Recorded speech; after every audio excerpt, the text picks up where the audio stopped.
I woke up on the operating table, gasping for air, and the first thing I saw was the empty chair where my mother should have been sitting. The anesthesiologist's face swam into view above me, her eyes wide with panic. "She's awake! She shouldn't be awake!" Pain exploded through my chest like someone had driven a spike through my sternum. I tried to scream, but no sound came out. My body convulsed, and suddenly I was seeing everything from above, watching myself seize on that table, watching the medical team scramble, watching the monitors flatline. And then I was 14 again, sitting at the breakfast table on a Tuesday morning in September, with my entire life ahead of me and the knowledge of exactly how it would end. The glass of orange juice in my hand was cool and solid, real. My father sat across from me reading the newspaper like he always did, his reading glasses perched on his nose. My mother hummed as she packed lunches by the counter, and my sister Claire, golden, perfect Claire, bounced down the stairs in her ballet outfit, her blonde ponytail swinging. "Mom, you didn't forget about my recital tonight, right?" Claire's voice was bright and musical, the voice of someone who had never been denied anything in her entire life. "Of course not, sweetheart," Mom said, turning to smile at her. The smile she never gave me. "We'll be in the front row like always." I stared at my juice, my heart pounding. This was real. I had died on that operating table at 17, alone because my parents had chosen Claire's stupid ballet recital over my emergency surgery, and somehow I had been sent back. Back to 3 years before my death. Back to when I still had time. In my previous life, I had spent these 3 years trying to be good enough, trying to earn their love. I had stayed quiet when they missed my award ceremonies for Claire's dance competitions. I had nodded and smiled when they spent my college fund on a grand piano Claire played twice. I had even forgiven them when they chose her recital over my surgery, right up until the moment I died alone with only nurses holding my hand. But I wasn't that girl anymore. "Evie, did you hear me?" My father's voice cut through my thoughts. "I asked if you finished your homework." "Yes, Dad." The words came automatically, muscle memory from a life I'd already lived. "Good. We need you to be more responsible this year. Claire's audition for the National Ballet Academy is coming up, and we can't have any distractions." I was 14 years old, and I was already a distraction. Not a daughter, a distraction. I looked at my father's face, the face I had loved so desperately in my previous life, and felt nothing but cold calculation. He would never love me. None of them would. And this time, I wasn't going to waste 3 years figuring that out. "Actually, Dad, I need to talk to you about something." The words came out steady, calm, not the pleading voice of the old Evie who had begged for scraps of attention. "I've been having some health issues, chest pains, difficulty breathing." My mother turned from the counter, her expression already annoyed. "Evie, don't be dramatic, you're fine. Teenagers always think something's wrong with them." "I'm serious, Mom. I think I should see a doctor." "We'll make an appointment next month," she said dismissively, turning back to Claire's lunch. "After Claire's audition. We're too busy right now." Next month. In my previous life, they had said the same thing, and next month had turned into next month, until I collapsed at school, and they found the congenital heart defect that had been slowly killing me. By then, it was too late for a simple fix. I had needed emergency surgery, and even that hadn't been enough. But this time, I knew exactly what was wrong with me, and I knew exactly how to survive. "Okay," I said softly, playing the obedient daughter one last time. "Next month." Claire smiled at me, that sweet, innocent smile that made everyone love her. She had no idea that she was the favorite. In her mind, she probably thought our parents treated us equally. She had never had to fight for anything, so she didn't understand what it meant to lose. She would learn. I spent the next week in the school library researching everything I could about Dr. Elizabeth Chen, the cardiovascular surgeon who would eventually operate on me, too late, in my previous life. She was brilliant, one of the best in the country, and she had cried when I died on her table. I remembered her face, the guilt in her eyes, even though my death hadn't been her fault. It had been my parents' fault. They had delayed and delayed until a routine surgery became an emergency, and an emergency became a catastrophe. But Dr. Chen had told me something in those final moments as I drifted in and out of consciousness. She had told me about a program she ran, a charity that provided free heart surgeries to children whose families couldn't afford treatment. She had told me that if I had just come to her directly, she could have helped me. I hadn't understood then. I had been too weak, too close to death. But now, with 3 years of memories I shouldn't have, I understood perfectly. Dr. Chen's program was for low-income families, families who couldn't pay, and my family, despite my father's six-figure salary and my mother's inheritance, had qualified me for that program by refusing to spend money on my health care. They had made a choice. Claire's dreams were worth their money. My life was not. I printed out the application forms during lunch, hiding them in my backpack between my math textbook and my journal. That night, while my parents drove Claire to her ballet practice, I filled them out with shaking hands. Name, Evelyn Marie Winters, age 14. Condition, congenital heart defect, suspected ventricular septal defect with complications. How did I know that? How did a 14-year-old girl self-diagnose a complex heart condition? I couldn't explain it on the form, so I didn't try. I just described my symptoms with the precision of someone who had lived with them for 3 years and died from them.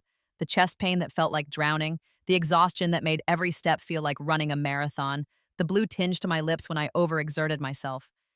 In the section asking about family financial status, I hesitated. Then I wrote the truth. Parents refused to seek treatment or pay for medical care. All family funds allocated to sisters' extracurricular activities. It felt like betrayal, writing those words. The old Evie would have protected them, made excuses for them, but the old Evie was dead, and I was just trying not to follow her. I mailed the application the next morning before school, walking 3 blocks to the post office so my parents wouldn't see. Then I went to class and pretended everything was normal. 2 weeks later, Dr. Chen's office called. My mother answered. "Yes, this is Evelyn's mother," she said, her voice taking on that particular tone of annoyance she reserved for interruptions. "What is this about?" I watched from the doorway as her expression shifted from annoyance to confusion to anger. "Excuse me, my daughter did not apply for charity medical care. There must be some mistake. Our family is perfectly capable of—" She paused, listening. Her face went red. "That is absolutely not true. We provide excellent care for both our daughters. Evelyn is perfectly healthy. This is clearly some kind of prank, or—" She was cut off again. This time, the pause was longer. When she spoke again, her voice was ice. "I see. Yes, I understand. We'll discuss this and get back to you." She hung up and turned to me with fury in her eyes. "Evelyn Marie Winters, get down here right now." I walked down the stairs slowly, keeping my face neutral. Inside, my heart was racing. The damaged, dying heart that was slowly killing me while they paid thousands for Claire's private ballet lessons. "Did you apply for charity medical care behind our backs?" "Yes." The simplicity of my answer seemed to stun her. The old Evie would have apologized, groveled, tried to explain. The new Evie just stood there waiting. "How dare you?" my mother hissed. "How dare you embarrass this family like that? Making it sound like we neglect you, like we don't provide for you."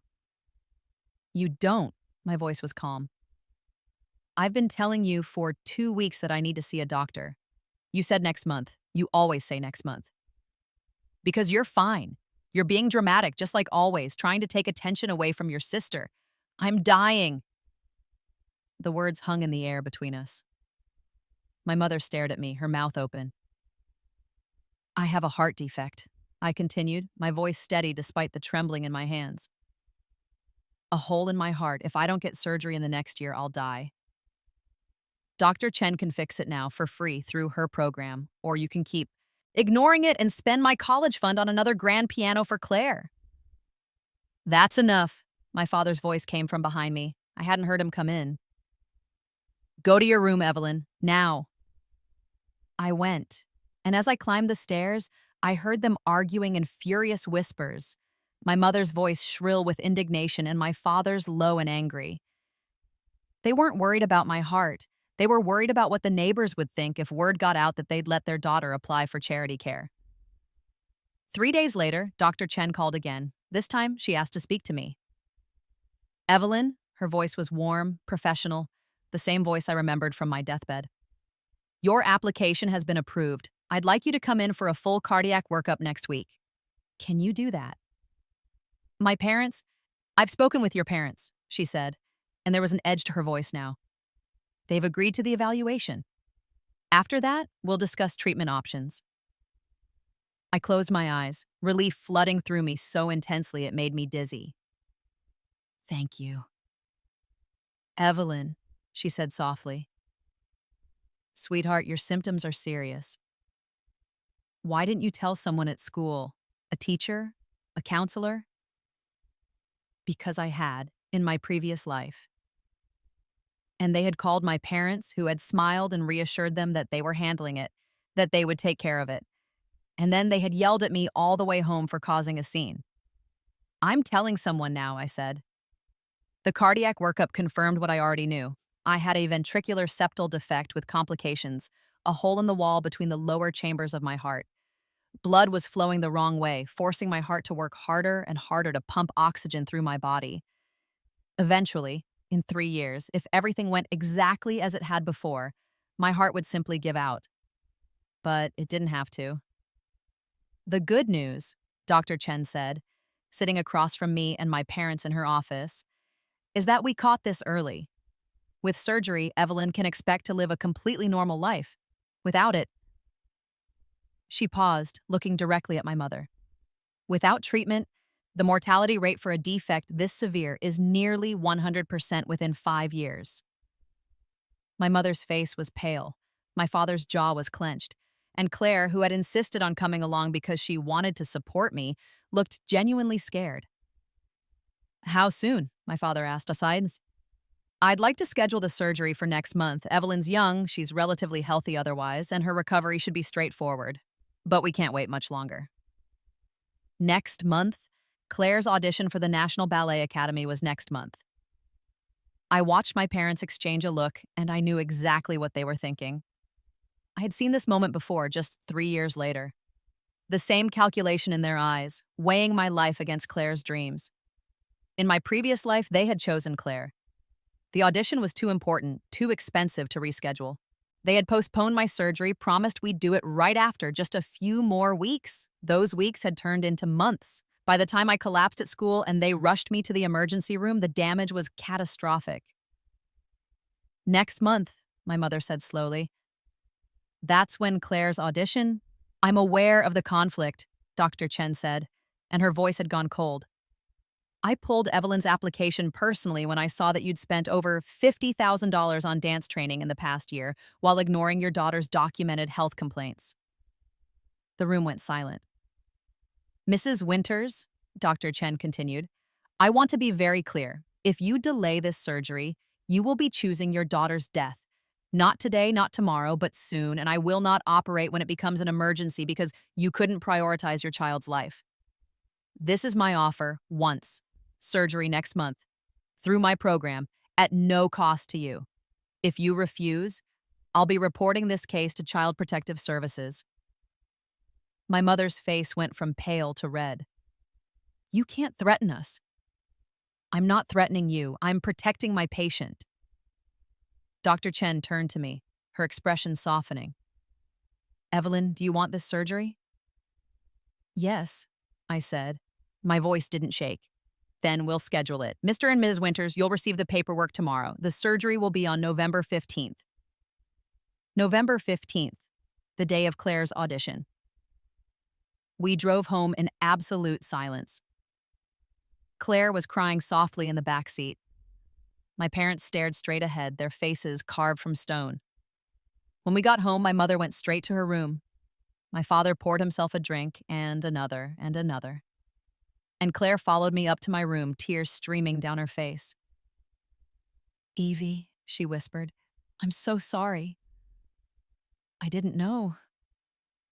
I didn't know you were sick. I looked at her, this girl who had everything I had ever wanted. Our parents' love, their money, their attention, their pride. This girl who existed in a world where everything was given freely, who had never had to fight for a single scrap of affection. I know, I said. And I did. Claire wasn't cruel. She was just oblivious, wrapped so tightly in our parents' love that she couldn't see how they starved me right beside her. Mama and Dad will figure something out, Claire said, reaching for my hand. Maybe I can reschedule my audition, or don't. I pulled my hand away. Don't sacrifice anything for me, Claire. You won't have to. She looked confused, hurt. What do you mean? I mean they're going to choose you. They always choose you, and that's okay. Evie, no, they wouldn't. They will. I met her eyes. And when they do, remember this moment. Remember that you knew, and you let them. I wasn't being fair.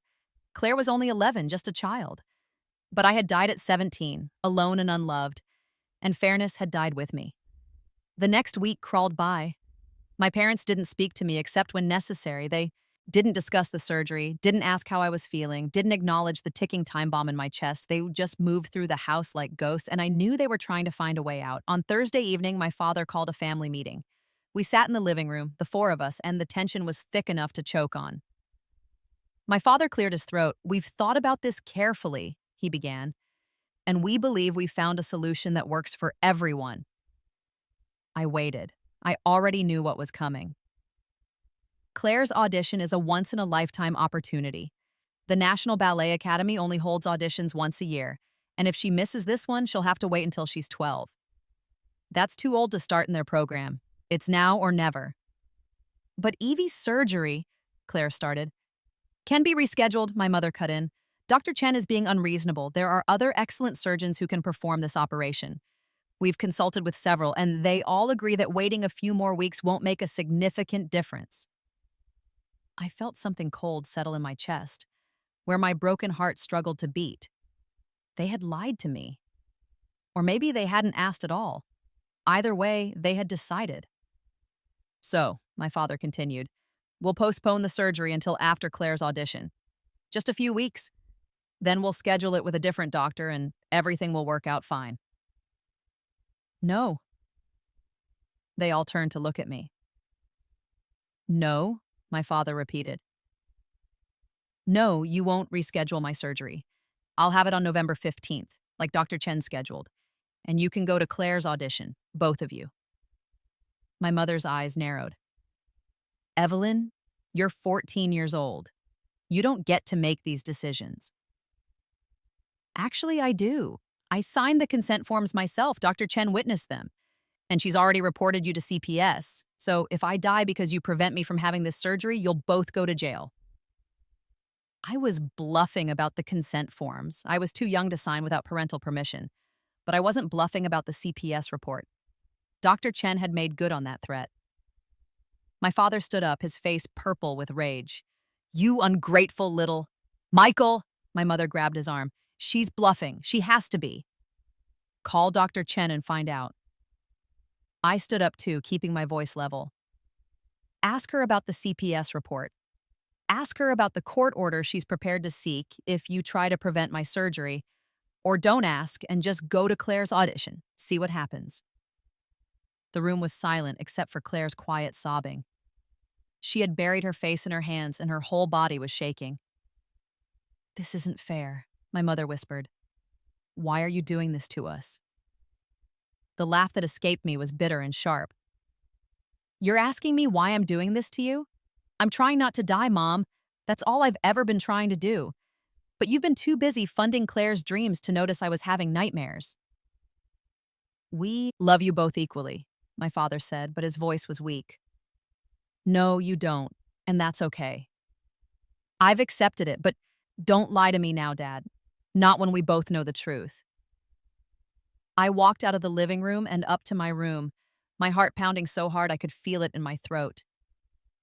Behind me, I heard Claire's voice, thick with tears. Mom, Dad, please, just come to Evie's surgery, please. I can audition next year. And my mother's response, Sweetheart, you don't understand. This is your future. I closed my door and leaned against it, pressing my hand to my chest. In my previous life, I had heard those same words and believed them. I had let them convince me that Claire's future mattered more than my present, that their love for her meant they didn't have enough left over for me. But I wasn't that girl anymore. I had died and come back, and I had learned the most important lesson of all. You can't make someone love you. You can only save yourself. November 15th dawned cold and gray. I woke up at 5 in the morning, dressed in comfortable clothes, and packed a small bag with my phone, a change of clothes, and the journal where I had been documenting everything, my symptoms, my parents' neglect, the timeline of my previous life, just in case. Dr. Chen had arranged for a hospital transport to pick me up at 6. My parents didn't know. They thought I had agreed to the postponement, or maybe they just assumed I had no choice. They had left for Claire's audition the night before, driven to the city 4 hours away, checked into a hotel.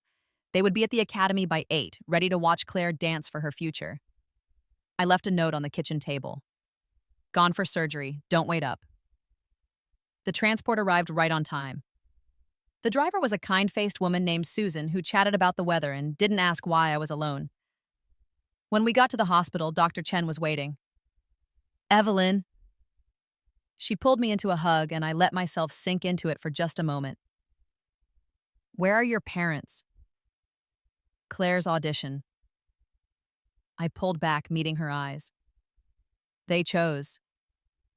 Something fierce flashed across her face. Then I choose you.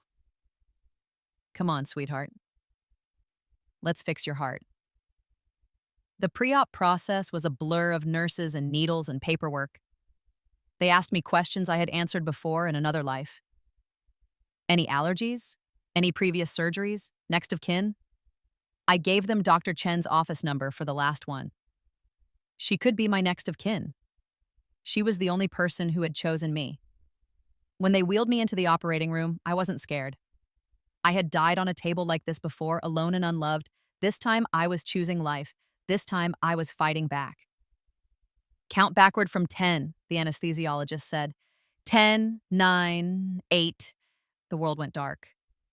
I woke up in recovery with Dr. Chen holding my hand. The first thing I felt was pain, sharp and immediate, radiating from the center of my chest. The second thing I felt was relief, so intense it brought tears to my eyes. I was alive. My heart was beating, steady and strong the way it should have beaten all along. There she is, Dr. Chen said softly. Welcome back, sweetheart. The surgery was a complete success. My parents? I rasped, my throat raw from the breathing tube. No word from them. Her jaw tightened. But you have visitors. 3 of them, actually. I blinked in confusion, and Dr. Chen stepped aside.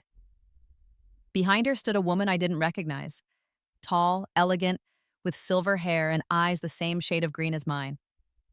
Next to her was a man in an expensive suit and a younger woman who looked vaguely familiar. Hello, Evelyn, the silver-haired woman said, and her voice was gentle but strong. My name is Victoria Ashford. I'm your maternal grandmother. The world tilted. My maternal grandmother had died when I was 5. I had scattered memories of her, a warm laugh, the smell of roses, strong arms lifting me up. And then she was gone. And my mother never spoke of her again, except she hadn't died. She was standing right here. I don't understand, I whispered. Victoria moved closer, and I could see tears in her eyes. Your mother and I had a falling out when she married your father. I didn't approve of him, and she chose him over me. I told her that if she wanted my support, she needed to leave him. She refused. I told her not to come back until she did. She paused, her voice breaking. I was angry, stubborn, proud, and I didn't know she was pregnant with you until years later. By then, the rift was too deep. Your mother refused to let me see you or your sister.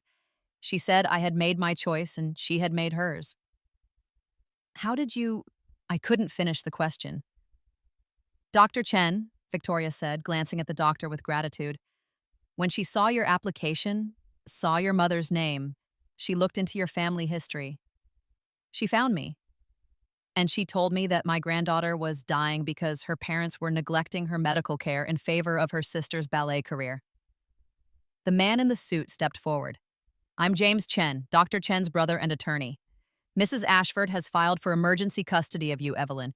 Given your parents' documented neglect and the CPS investigation, we have a strong case. I stared at them, unable to process what I was hearing. In my previous life, I had died alone. In this life, I had been prepared to survive alone. But now, why? The word came out broken. You don't even know me. Victoria sat on the edge of my bed, careful not to jostle the wires and tubes connecting me to various monitors. Because you're my granddaughter. Because I failed your mother, and I won't fail you. Because no child should have to beg for their life while their parents fund ballet lessons. The tears came then, hot and unstoppable. Not tears of grief or anger, but of relief. Of something I had forgotten existed. Hope. What about Claire? I asked. She's your granddaughter, too. Yes, Victoria said, and her face was sad. But Claire isn't being neglected. She's being spoiled, obeyed, which is its own kind of harm, but not the kind that requires removal. If she wants a relationship with me, that door is open. But right now, my priority is you. I closed my eyes, exhausted and overwhelmed. What happens now? Now you recover, Dr. Chen said firmly. And we let the lawyers handle the rest. The rest turned out to be a legal storm that I watched from my hospital bed. Victoria's attorneys moved fast, filing emergency custody petitions and restraining orders. My parents, arriving back from Claire's audition late that night, found themselves barred from my hospital room and served with court papers. My mother called my hospital phone 17 times. I didn't answer. On the 18th call, I picked up. Evelyn, thank God, sweetheart, there's been a terrible misunderstanding. How was Claire's audition? I asked. Silence on the other end. How was Claire's audition? She did very well. She was amazing, actually. But, Evie, we need to talk about, did she get in? Another pause. Yes, she got a full scholarship to the National Ballet Academy. Good. I felt nothing. No jealousy, no anger, just a cold, distant satisfaction. Then it was worth it, wasn't it? Evelyn, please. I'm alive, Mom. Despite you. I had open heart surgery this morning, and I'm alive. And you weren't here because you were watching Claire dance. We thought you postponed it. I said you could go to Claire's audition. I never said I wouldn't have the surgery. I could hear her crying now, real tears of shock and fear. Baby, please, let me come see you. Let me explain. The only thing you need to explain is to the judge. I'm going to live with Grandma Victoria now. You remember her, right? The woman you cut out of my life because she told you Dad was a selfish asshole. Turns out she was right. I hung up before she could respond. The custody hearing was scheduled for 2 weeks later, after I was released from the hospital. Victoria brought me to her house, a beautiful Victorian mansion in the historic district with gardens and high ceilings and a room she had kept ready for me just in case. Just in case of what? I asked, standing in the doorway of a bedroom that was bigger than the entire first floor of my parents' house. Just in case you found me, Victoria said. Or I found you. I never stopped hoping, Evelyn. The room was decorated in soft blues and greens with a window seat overlooking the garden. There were bookshelves filled with classics and new releases, a desk with a brand new laptop, and a closet full of clothes in my size. How did you know my size? I asked. Victoria smiled sadly. I've been watching from a distance for years. I hired a private investigator to send me photos, updates. I know it sounds creepy, but I needed to know you were okay. And when I saw you weren't, she trailed off, her hands clenched into fists.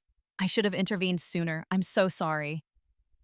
I set my bag down on the bed, a real bed, with a thick mattress and a mountain of pillows. You're intervening now. That's what matters. Over the next 2 weeks, I learned what it felt like to be someone's priority. Victoria took me to follow-up appointments with Dr. Chen. She hired a tutor to help me keep up with schoolwork while I recovered. She taught me to play chess in the library and let me beat her exactly once before crushing me in the rematch. She asked about my day, my thoughts, my dreams. She acted like a grandmother, like family. And slowly, carefully, I let myself believe it was real. The custody hearing was held in a small courtroom on a Wednesday morning. My parents arrived with their own lawyer, a nervous-looking man who kept shuffling papers. Claire wasn't there. She had started at the ballet academy and couldn't miss class. Of course she couldn't. The judge was a stern-faced woman named Judge Patricia Morrison who listened to both sides with the expression of someone who had heard every excuse in the book and believed none of them. My parents' lawyer argued that this was a misunderstanding, that my parents had been planning to attend my surgery, that they had only gone to Claire's audition because I had assured them it was fine. Victoria's lawyer, James Chen, calmly presented evidence to the contrary. My medical records showing years of ignored symptoms, my application for charity care explicitly stating my parents refused treatment, recordings of calls where my mother dismissed my health concerns, bank statements showing tens of thousands spent on Claire's training while I hadn't been to a dentist in 3 years. And then he called me to testify. I walked to the stand on shaky legs, still weak from surgery, and swore to tell the truth. The whole truth. Nothing but the truth. "Evelyn," James said gently, "why did you apply for charity medical care?" "Because my parents wouldn't take me to a doctor." My voice was steady. I'd been telling them for weeks that something was wrong. My mother kept saying I was being dramatic. My father said I was trying to take attention away from Claire. "Did they ever tell you explicitly that they wouldn't pay for your medical care?" "Not in those words, but they spent $50,000 on ballet lessons last year. When I asked if I could join the debate team, which cost $200, they said we couldn't afford it." "What happened when Dr. Chen scheduled your surgery?" I took a deep breath. "They tried to postpone it.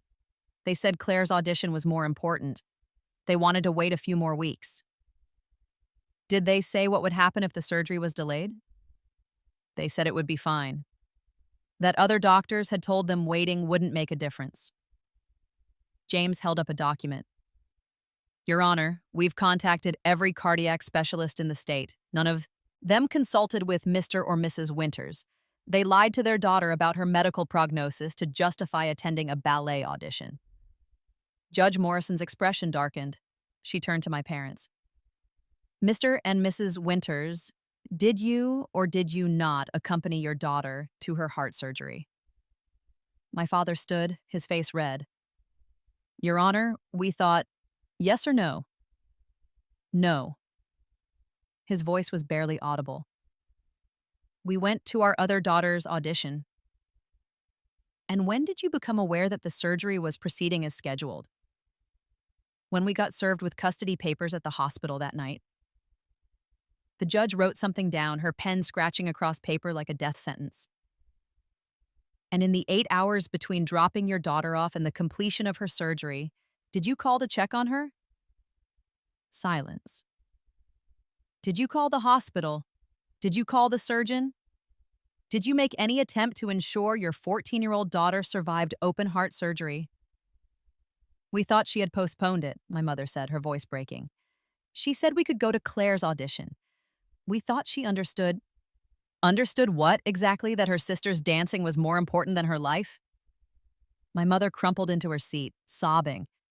My father put his arm around her, but his face was gray, defeated. Judge Morrison turned to me. "Evelyn, do you want to live with your grandmother?" "Yes, Your Honor." "Do you feel safe in her care?" "Yes, Your Honor." "Do you wish to have any contact with your parents or sister?" I hesitated. This was the moment. The moment where I could destroy them completely, cut them off forever, make them feel the abandonment I had felt dying alone on that table. But when I looked at my mother's tear-stained face, I didn't feel triumph. I just felt tired. "I'd like to see Claire," I said quietly.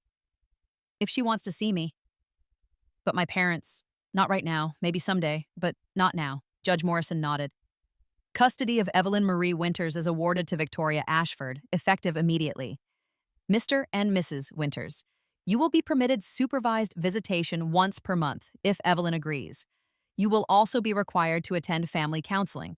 Additionally, I'm ordering you to establish a trust fund for Evelyn's future medical expenses and education. equal to the amount you've spent on Claire's training over the past 3 years. $50,000 within 30 days. My father started to protest, but Judge Morrison silenced him with a look. You made a choice, she said coldly. You chose one daughter over the other. You can't undo that choice. But you can pay for it, literally. The gavel came down and it was over. We left the courthouse through a back entrance to avoid reporters. Apparently, the story had leaked. Parents skipped daughter's heart surgery for ballet audition, and it had gone viral. My mother's Facebook was full of comments calling her a monster. My father's business had lost 3 major clients. Claire's Instagram, which she had made public to attract ballet scouts, was flooded with hate. I should have felt guilty. Instead, I just felt free. That night, Victoria made dinner. Real homemade dinner, not takeout or frozen meals. And we ate in the dining room like civilized people. Afterward, we sat in the library and she told me stories about my mother as a child. She was so bright, Victoria said sadly. So full of life. I don't know what happened. Maybe it was Michael, your father. He's very good at making people believe they're never good enough. Maybe she internalized that, and then she passed it on to you. Does that make it okay? I asked. No, Victoria said firmly. Hurt people, but that doesn't absolve them. Your mother made choices. She chose to prioritize Claire. She chose to ignore your suffering. Those were her decisions, and she has to live with the consequences. I curled up in the armchair, pulling a blanket around myself. Do you think she'll change? I don't know. People can change, but only if they want to. Right now, I think your mother is more concerned with how this looks than with what she's done. But maybe, with time and therapy, Victoria shrugged. We'll see. And Claire? Claire is a child. She's been raised in a bubble where she's the center of the universe. This will be hard for her, realizing that the world isn't as simple as she thought. But she's young enough to learn, and if she reaches out to you, I hope you'll give her a chance. I thought about that. Claire, who had cried and said she was sorry. Claire, who had offered to postpone her audition, even though we both knew she didn't mean it. Claire, who loved me in the thoughtless, careless way of someone who had never had to fight for anything. Maybe, I said, but not yet. Victoria nodded and went back to her book, and we sat in comfortable silence while the grandfather clock ticked in the corner. This was my life now, this quiet, peaceful existence where I was wanted and valued, where my health mattered and my opinions were heard, where I wasn't fighting for scraps of attention or love. It felt like a dream, a second chance I hadn't earned, but wouldn't waste. 3 months later, I was back at school, a private academy near Victoria's house where the classes were small and the teachers actually cared. I joined the debate team, which Claire had never let me join because it conflicted with her ballet schedule. I started taking art classes. I made friends who didn't know about my parents or my surgery, or the viral news story about the family that chose ballet over their daughter's life. I was just Evelyn, just me. And then, on a Saturday afternoon in February, Claire showed up at Victoria's door. I was in the library doing homework when Victoria came to get me. Claire is here, she said gently. She'd like to talk to you. You don't have to if you're not ready. I wasn't ready, but I followed Victoria to the front hall anyway. Claire stood on the doorstep in her ballet clothes, her hair pulled back in a tight bun. She looked thinner than I remembered, her face drawn and tired. She was only 11, but she looked older, worn down. Evie, her voice cracked. Can we talk? I looked at Victoria, who nodded and left us alone. Claire and I walked to the garden where early crocuses were pushing up through the last of the winter snow. We sat on a bench, and for a long moment, neither of us spoke. I'm sorry, Claire finally said. For everything, for not knowing, for being so selfish, her voice broke. For letting them choose me. You didn't let them do anything, I said, surprising myself with my own gentleness. You were 11 years old, Claire. This wasn't your fault. But I knew. After that meeting, after the doctor said you could die, I knew. And I still let them take me to my audition. Did you want to go? She was quiet for a long time. I don't know. I wanted to make them proud. I've always wanted to make them proud, and ballet was how I did that. It was the only thing I was good at. That's not true, I said. You're good at lots of things. You're just the only one they cared about. Claire wiped her eyes. It's not fair. None of this is fair. You got Grandma Victoria and this beautiful house and a new school, and I'm stuck with them. With parents who chose my dreams over your life and can't understand why everyone hates us now. Do you hate them? Sometimes, she whispered. Is that terrible? No, I said. It's honest. We sat in silence watching the crocuses sway in the breeze. Two sisters, divided by our parents' choices, trying to find our way back to each other. I'm leaving the ballet academy, Claire said suddenly. I turned to stare at her. What? Why? Because every time I dance, I think about you on that operating table. Every time I do a pirouette or grand jeté, I remember that you almost died while I was performing. It's ruined for me now. I can't love it anymore. Claire, I'm not telling you this to make you feel guilty, she said quickly. I'm telling you because I want you to know that I'm making a different choice. Mom and Dad are furious. They say I'm throwing away my future, that this is what we've worked for my whole life. But it wasn't my whole life. It was theirs, and I don't want it anymore. I reached over and took her hand, and she squeezed back so hard it hurt. What do you want? I asked. I want my sister, she said simply. I want to be the kind of person who would have never gotten on that plane. Who would have stayed with you, even if it meant missing my audition. I can't go back and change what I did. But I can change who I become. The tears came then, for both of us. We cried in the garden while the crocuses bloomed around us, two girls trying to heal from wounds they didn't inflict but had to carry. When Victoria found us an hour later, we were still sitting on that bench, holding hands, talking about everything and nothing. She smiled and left us alone. Claire started coming over every Saturday after that. At first, it was awkward. We had grown up as strangers, divided by our parents' favoritism. But slowly we learned how to be sisters, real sisters, not just girls who shared parents. She told me about the pressure of being the favorite, the constant expectation to be perfect, the way every achievement felt hollow because it came at my expense. I told her about the loneliness of being invisible, the desperate need for approval that never came, the slow realization that I would have to save myself because no one else would. We were both casualties of our parents' dysfunction, just in different ways. My parents tried to contact me several times. Letters, emails, phone calls that Victoria screened. I read the letters once. Long, rambling apologies full of justifications and excuses. They were sorry. They had made a mistake. They loved me. They wanted me to come home.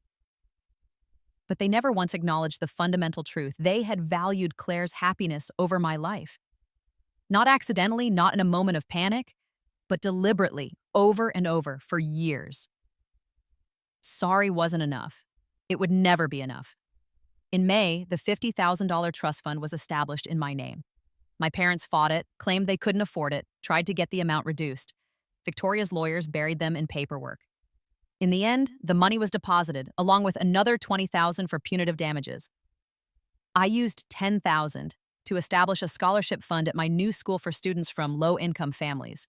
I put $30,000 into a college fund, and the remaining $30,000, I donated it to Dr. Chen's charity program, the program that had saved my life when my own parents wouldn't. When my mother found out, she called Victoria in tears. How could Evelyn give away that money? We had to sell my mother's jewelry to pay that settlement, and she just gave it away? Victoria's response was ice cold. That money was hers to do with as she pleased. Perhaps if you had invested in her when it mattered, she would feel differently. But you didn't, so she doesn't. And for the record, Margaret, that wasn't your mother's jewelry, that was mine. I gave it to you when you got married, and you've been lying about its origins for years. My mother hung up. She didn't call back. Summer came, and with it, my 15th birthday. Victoria threw me a party, a real party, with friends from school and decorations and a cake that said Happy Birthday, Evelyn, in blue frosting. Claire came, and Dr. Chen, and even James the attorney, who had fought for my custody. My parents weren't invited. We ate cake in the garden and played ridiculous party games, and I laughed until my sides hurt. And when I blew out the candles, I didn't wish for my parents to love me, or for my family to be whole, or for any of the impossible things I had wasted wishes on in my previous life. I wished for this, for more days like this one, surrounded by people who chose me, who valued me, who wouldn't trade me for anything. That night, after everyone had gone home and Claire had been picked up by her babysitter, our parents were too busy to collect her, Victoria found me in the library. "Good party?" she asked. "The best," I said honestly. She sat beside me, her silver hair gleaming in the lamplight. "You know, when Dr. Chen first called me, I was terrified. Terrified that I was too late, that you would die before I could reach you. Terrified that you wouldn't want me, that you would choose your parents over a grandmother you barely remembered." "I barely had parents to choose," I said. "You were the first person who chose me back." Victoria pulled me into a hug, and I let myself be held. In my previous life, I had died believing I was unlovable, that there was something fundamentally wrong with me that made my parents care more about Claire's dreams than my survival. But I had been wrong. There was nothing wrong with me. I was worthy of love, of care, of someone showing up. I had just been looking for it in the wrong place. "I love you, Evelyn," Victoria whispered. "I will always choose you." "I love you too, Grandma." We sat there in the quiet library, grandmother and granddaughter, building a family from the ruins of the old one. 5 years later, I graduated from high school as valedictorian. Victoria sat in the front row, crying proud tears. Claire was there too, in her first year at a liberal arts college, studying art history instead of ballet. Chen came, and James, and half my debate team. My parents sent a card. I didn't open it. In my speech, I talked about second chances, about the importance of choosing yourself when no one else will, about the people who show up when it matters and the ones who don't. I didn't mention my parents by name. I didn't need to. Everyone knew. After graduation, reporters asked if I planned to reconcile with my family. I smiled and said, "I already have. Victoria Ashford is my family. So is Dr. Chen, who saved my life. So is my sister Claire, who chose to be better. That's all the family I need." The video went viral, again. My mother sent an email. "How could you say that after everything we've done for you?" I deleted it without responding. I went to college on a full scholarship, funded partially by Victoria, partially by my trust fund, and partially by my own merit. I studied biomedical engineering with the goal of designing better heart valves, better surgical techniques, better ways to save kids like me. Claire and I talked every week. She was happy, lighter, free from the crushing weight of our parents' expectations. She had a boyfriend who loved her for who she was, not what she could achieve. She was learning to paint, badly but joyfully. "Do you ever regret leaving ballet?" I asked her once. "Every day," she said honestly. "But I don't regret choosing you over it. That's the only part I got right." As for my parents, I heard about them occasionally through the grapevine. My father's business had recovered somewhat, though he'd never regain his old reputation. My mother had become a recluse, unable to face the judgment of her former friends. They had sold their house and moved to a smaller town where no one knew their story. I felt nothing when I heard these updates. No satisfaction, no guilt, no grief. They were just strangers who had briefly been in my life, people I had outgrown and left behind. On the 5th anniversary of my surgery, Dr. Chen invited me to her office. When I arrived, she had champagne, sparkling cider for me, since I was still only 19, and a small cake. "To surviving," she said, raising her glass. "To choosing life," I countered. We clinked glasses, and she smiled. "You know, when I first met you, I was so angry. Angry at your parents, angry at the system that let them neglect you, angry at myself for not finding you sooner. But watching you these past 5 years, Evelyn, you've become remarkable." "I had good teachers," I said, gesturing at her. No, she said firmly. You did this yourself. You saved yourself. I just gave you the tools. That night, I drove back to Victoria's house, my house, and sat in the garden where Claire and I had reconciled 5 years ago. The crocuses were blooming again, faithful as ever, pushing through the earth year after year. I pulled out my journal, the one I had started documenting everything in. I hadn't written in it in years. But tonight, I felt like I needed to close this chapter properly. Dear old Evelyn, you died alone, unloved, believing you weren't enough. I'm writing to tell you that you were wrong. You were always enough. Our parents were just too broken to see it. I don't know why we got a second chance. I don't know what cosmic force sent us back, gave us the knowledge to save ourselves. But I'm grateful. Because in saving my life, I learned how to live. I learned that love isn't about blood. It's about choice. It's about showing up. It's about the people who sit beside your hospital bed and the ones who choose ballet over your heartbeat. I learned that you can't make someone love you. You can only decide if you'll love yourself enough to walk away. I learned that second chances aren't about revenge. They're about choosing better, being better, finding the people who choose you back. I'm happy now, really, truly happy. I have a grandmother who loves me fiercely, a sister who's learning how to be a real sister, friends who value me, a future that isn't measured in heartbeats until death but in years of possibility. Our parents still don't understand what they did wrong. Maybe they never will. But that's not my problem anymore. I've forgiven them, not because they deserve it, but because I deserve peace. You died, believing you were worthless. I lived to prove you wrong. Rest now, old Evelyn. Your fight is over. I'll take it from here. Love, the girl who survived. I closed the journal and looked up at the stars, feeling the steady, strong beat of my repaired heart in my chest. Somewhere in another life, I had died alone on an operating table, abandoned by the people who should have loved me most. But in this life, I had chosen myself, and that had made all the difference, the end. And that